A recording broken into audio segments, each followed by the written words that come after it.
അസ്സലാമു അലൈക്കും വറഹ്മത്തുള്ളാഹി. ഇങ്ങനെയൊക്കെ ചിന്തിക്കുന്ന ആളുകൾ ഇപ്പോഴും ഈ സമുദായത്തിനകത്തുണ്ട് എന്നറിയുന്നത് ലജ്ജാകരം തന്നെയാണ്. വിവാഹബന്ധം വേർപെടുത്തുന്നതിന് വേണ്ടി ചിലരൊക്കെ കണ്ടെത്തുന്ന കാരണങ്ങൾ വല്ലാതെ അത്ഭുതപ്പെടുത്തുന്നുണ്ട്. അള്ളാഹു എല്ലാവരെയും കാത്തിരക്ഷിക്കട്ടെ. കഴിഞ്ഞ ദിവസം ഇവിടെ അടുത്തൊരു സ്ഥലത്ത് ഒരു പ്രസിദ്ധമായ ഒരു മുസ്ലിം കുടുംബത്തിൽ ഒരു അറിയപ്പെടുന്ന ഒരു മുസ്ലിം തറവാട്, ആ ഒരു തറവാട്ടിലെ ഒരു സഹോദരിയുടെ വിവാഹബന്ധം വേർപെടുത്തുന്നതുമായി ബന്ധപ്പെട്ടുകൊണ്ടുള്ള ചില ചർച്ചകൾ നടന്നു. തൊലാഖുമായി ബന്ധപ്പെട്ടുകൊണ്ടുള്ള ചില ചർച്ചകൾ, ആ തൊലാഖിന് മുന്നോടിയായുള്ള ഇടപാടുകളൊക്കെ തീർക്കുന്നതുമായി ബന്ധപ്പെട്ടുകൊണ്ടുള്ള ചർച്ചയാണ് കാര്യമായിട്ട് അവിടെ നടന്നത്. അപ്പോൾ ആ വിവാഹബന്ധം വേർപെടുത്തുന്നതിനുള്ള കാരണം കേട്ടപ്പോഴാണ് വല്ലാത്ത അത്ഭുതം തോന്നിയത്. സുബ്ഹാനല്ലാഹ്, ഇപ്പോഴും ഈ കാലഘട്ടത്തിലും ഇങ്ങനെയൊക്കെ ചിന്തിക്കുന്ന ചെറുപ്പക്കാർ നമുക്കിടയിലുണ്ട് എന്നറിയുമ്പോൾ എങ്ങനെയാണ് അത്ഭുതപ്പെടാതിരിക്കുക? നമ്മൾ അടുത്ത കാലത്ത് കേട്ടിരുന്നു, ഒരു ഉസ്താദ് വേഷധാരിയായ ഒരാളുടെ ഭാര്യ വീട്ടിൽ വെച്ച് പ്രസവം നടന്നു. ആ ഒരു പ്രസവത്തിന് ശേഷം ആ ഒരു സഹോദരി മരണപ്പെട്ടതുമായി ബന്ധപ്പെട്ടുകൊണ്ടുള്ള വാർത്തകളും വിവാദങ്ങളും അതുമായി ബന്ധപ്പെട്ടുകൊണ്ടുള്ള ധാരാളം ചർച്ചകളൊക്കെ നമ്മൾ കേട്ടതാണ്. അങ്ങനെ ഇരിക്കെ ഏകദേശം അതുപോലെയുള്ളൊരു കാരണം, ഒരു സഹോദരി വീട്ടിൽ വെച്ച് ഞാൻ പ്രസവിക്കില്ല എന്ന് പറഞ്ഞു ഹോസ്പിറ്റലിൽ പോയി പ്രസവിച്ചു എന്നുള്ളതാണ് ആ ഒരു ഭർത്താവ് ഈ സഹോദരിയുമായി അകലാനുള്ള കാരണം എന്നുള്ളതാണ്. രണ്ടുപേരും ചെറുപ്പക്കാരാണ്. ഈ ഭർത്താവ് അധികം പ്രായമുള്ള ആളൊന്നുമല്ല, ഒരു ചെറുപ്പക്കാരനാണ്. ഒരു പ്രസിദ്ധമായ ഒരു കുടുംബത്തിലുള്ള ഒരു വ്യക്തിയാണ്. രണ്ട് ജില്ലയിലാണെങ്കിലും രണ്ട് കുടുംബവും അറിയപ്പെടുന്ന ഒരു കുടുംബമാണ്. ആ ഒരു കുടുംബത്തിലാണ് ഇത്തരമൊരു സംഭവം നടക്കുന്നത് എന്നുള്ളതാണ് വല്ലാതെ അത്ഭുതപ്പെടുത്തുന്നത്. കല്യാണം കഴിഞ്ഞിട്ട് 2 വർഷമായിട്ടുള്ളൂ. വളരെ ആഡംബരപൂർവ്വം നടന്നൊരു കല്യാണം. ഒരുപാട് സ്വർണവും കാറും ഒക്കെ കൊടുത്തിട്ടാണ് ഈ ഒരു പെൺകുട്ടിയെ കെട്ടിച്ചിട്ടുള്ളത്. അങ്ങനെ വിവാഹം കഴിഞ്ഞു, സഹോദരി ഗർഭിണിയായി. പ്രസവത്തിന് അടുത്ത സമയത്ത് ഈ സഹോദരി പറഞ്ഞത്ര, എനിക്ക് ഹോസ്പിറ്റലിൽ ചെന്ന് പ്രസവിച്ചാൽ മതിയെന്ന്. അപ്പോൾ ഭർത്താവ് പറഞ്ഞു, ഹോസ്പിറ്റലിൽ പോകണ്ട, ഞങ്ങളുടെ കുടുംബത്തിലെല്ലാവരും വീട്ടിൽ വെച്ചാണ് പ്രസവിക്കാറുള്ളത്, വീട്ടിൽ വെച്ച് പ്രസവിച്ചാൽ മതിയെന്ന്. ഈ സഹോദരിയുടെ കുടുംബവും അറിയപ്പെടുന്ന ഒരു കുടുംബം തന്നെയാണ്. പക്ഷേ സഹോദരി പറഞ്ഞു, അല്ല എനിക്ക് പേടിയുണ്ട്, അതുകൊണ്ടൊന്ന് ഹോസ്പിറ്റലിൽ പോകണമെന്ന്. അത് ഈ ഭർത്താവിന് ഇഷ്ടമായില്ല. ഏതായാലും ആ സഹോദരി അങ്ങനെ ഹോസ്പിറ്റലിൽ പോയിട്ടാണ് പ്രസവം നടന്നത്. പ്രസവത്തിന് ശേഷം ഈ സഹോദരിയോട് പിന്നെ ഈ ഭർത്താവ് അധികം ഒന്നും മിണ്ടുന്നില്ല. അതുപോലെ ഈ കുട്ടിയോട് വലിയ സ്നേഹപ്രകടനമൊന്നും ഈ ഭർത്താവ് കാണിക്കുന്നില്ല, സ്നേഹമൊന്നും കാണിക്കുന്നില്ല. അങ്ങനെ ഏതായാലും പ്രസവമൊക്കെ കഴിഞ്ഞ് ഭാര്യ വീട്ടിലായിരുന്നല്ലോ പ്രസവത്തിന് ശേഷമുള്ള കുറച്ച് ദിവസമൊക്കെ താമസിക്കുക. അത് കഴിഞ്ഞ് ഭർത്താവിൻ്റെ വീട്ടിലേക്ക് പോകുമ്പോഴൊന്നും ഈ ഭർത്താവിന് വലിയൊരു താല്പര്യമൊന്നുമില്ല. അവിടെ ചെന്ന് പിന്നെ കുറച്ചു കാലം ഭർത്താവിന് ഈ സഹോദരിയോടെന്തോ ഒരു ബന്ധമില്ല, സംസാരിക്കുന്നില്ല, മിണ്ടുന്നില്ല, ഈ കുട്ടിയെ ഒന്നും എടുക്കുന്നില്ല, കുട്ടിയെ നോക്കുന്നു പോലും ചെയ്യുന്നില്ല എന്ന് ആ സഹോദരി ആകെ വിഷമത്തിലായി. ഇങ്ങനെ ഒരിക്കലും മുന്നോട്ട് പോകാൻ കഴിയില്ല എന്ന് പറഞ്ഞ് ആ സഹോദരി അവസാനം അവിടെ നിന്ന് വീട്ടിലേക്ക് വരികയാണ് ചെയ്തത്.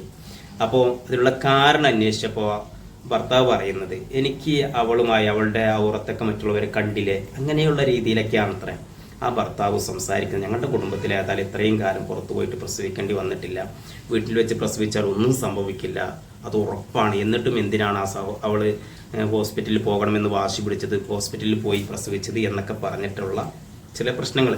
ഈ സഹോദരിയുടെ പ്രസവം നോക്കിയത് മറ്റൊക്കെ ലേഡി ഡോക്ടർ തന്നെയാണ്, ലേഡി ഡോക്ടറാണ് സമയത്തുണ്ടായിരുന്നത്. അവിടെയുള്ളവരൊക്കെ നഴ്സുമാരെല്ലാം അവരൊക്കെ ലേഡീസാണ്. വേറെ ഈ സഹോദരിയുടെ ഔറത്ത് അന്യ പുരുഷന്മാരോ ആരെ കാണുന്നൊരു സംഭവം ഒന്നും ഉണ്ടായിട്ടില്ല.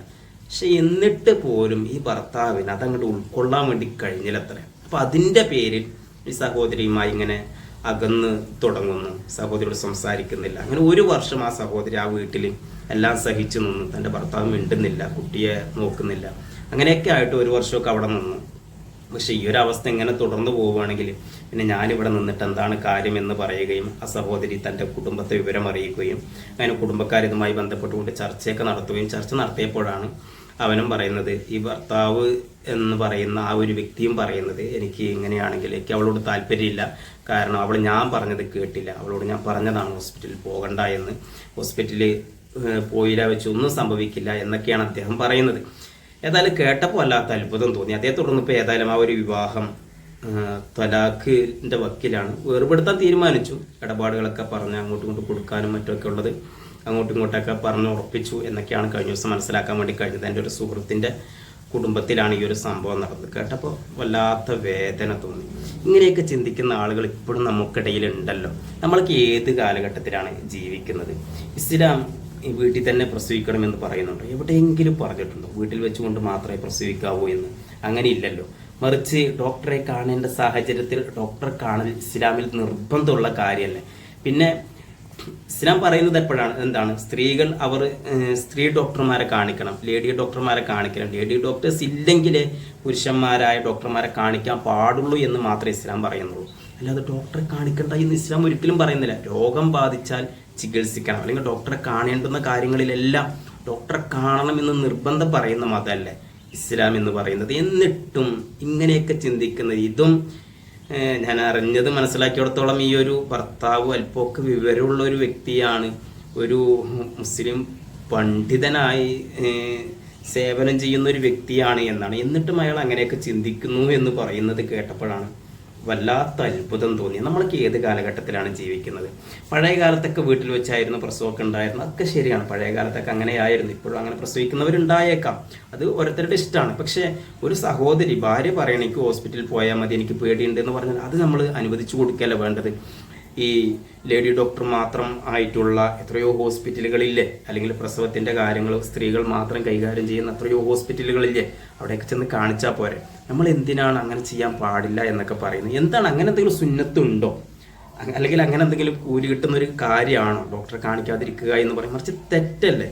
സംശയമുണ്ടാകുന്ന സാഹചര്യങ്ങളിൽ, അല്ലെങ്കിൽ ബുദ്ധിമുട്ട് ഭയപ്പെടുന്ന സാഹചര്യങ്ങളിൽ ഡോക്ടറെ കാണിക്കുക എന്ന് പറയുന്നത് ഇസ്ലാമികമായി നിർബന്ധമുള്ള കാര്യം തന്നെയല്ലേ. പിന്നെ എന്തിനാണ് നമ്മൾ ഇത്തരം കാര്യങ്ങളിലൊക്കെ ഇങ്ങനെ വാശി പിടിക്കുന്നത്? നമ്മളിപ്പോഴും പഴയതുപോലെയല്ലല്ലോ നമ്മൾ ജീവിക്കുന്നത്. ഒരുപാട് മാറി, സാഹചര്യങ്ങൾ മാറി, നമ്മുടെ ഭക്ഷണ രീതികൾ മാറി. പഴയതുപോലെയല്ല നമ്മുടെ ഭക്ഷണ രീതി, അല്ലെങ്കിൽ എല്ലാം അങ്ങനെ തന്നെയല്ലേ, പഴയതുപോലെയാണ് നമ്മൾ ഇന്ന് ജീവിക്കുന്നത്. എല്ലാം മാറിയില്ലേ. അപ്പോൾ പുതിയ കാലത്ത് ഇതിനൊക്കെ ചിലപ്പോൾ ഈ പ്രസവത്തിൽ മറ്റുമൊക്കെ അപകടം ഉണ്ടാവാനുള്ള സാധ്യതകളുണ്ട്. അതുകൊണ്ട് തന്നെ അതൊക്കെ മനസ്സിലാക്കി അങ്ങനെ ഒരു സാഹചര്യം ഉണ്ടെങ്കിൽ പോകണമെന്ന് നിർബന്ധമൊന്നുമില്ല, നിർബന്ധം വാശി പിടിക്കൊന്നുമില്ല. പക്ഷേ അങ്ങനെ ഒരു സാധ്യത ഉണ്ടെങ്കിൽ, അല്ലെങ്കിൽ സഹോദരിമാർ പറയണം അങ്ങനെ ഹോസ്പിറ്റലിൽ കാണിക്കണമെന്ന് പറയണമെങ്കിൽ അത് കാണിക്കുന്നത് തന്നെയല്ലേ നല്ലത്. എന്തിനാണ് കാണിക്കാൻ പാടില്ല എന്നൊക്കെ പറയുന്നത്? എൻ്റെ ഭാര്യ, എനിക്ക് 3 കുട്ടികളാണ്, 3 സിസേറിയനാണ്. ഹോസ്പിറ്റലിൽ പോയിട്ടാണ്. നമ്മളൊരിക്കലും ഹോസ്പിറ്റലിൽ പോകാൻ പാടില്ല. തുടക്കം തന്നെ ഹോസ്പിറ്റലിൽ കാണിച്ചിരുന്നു.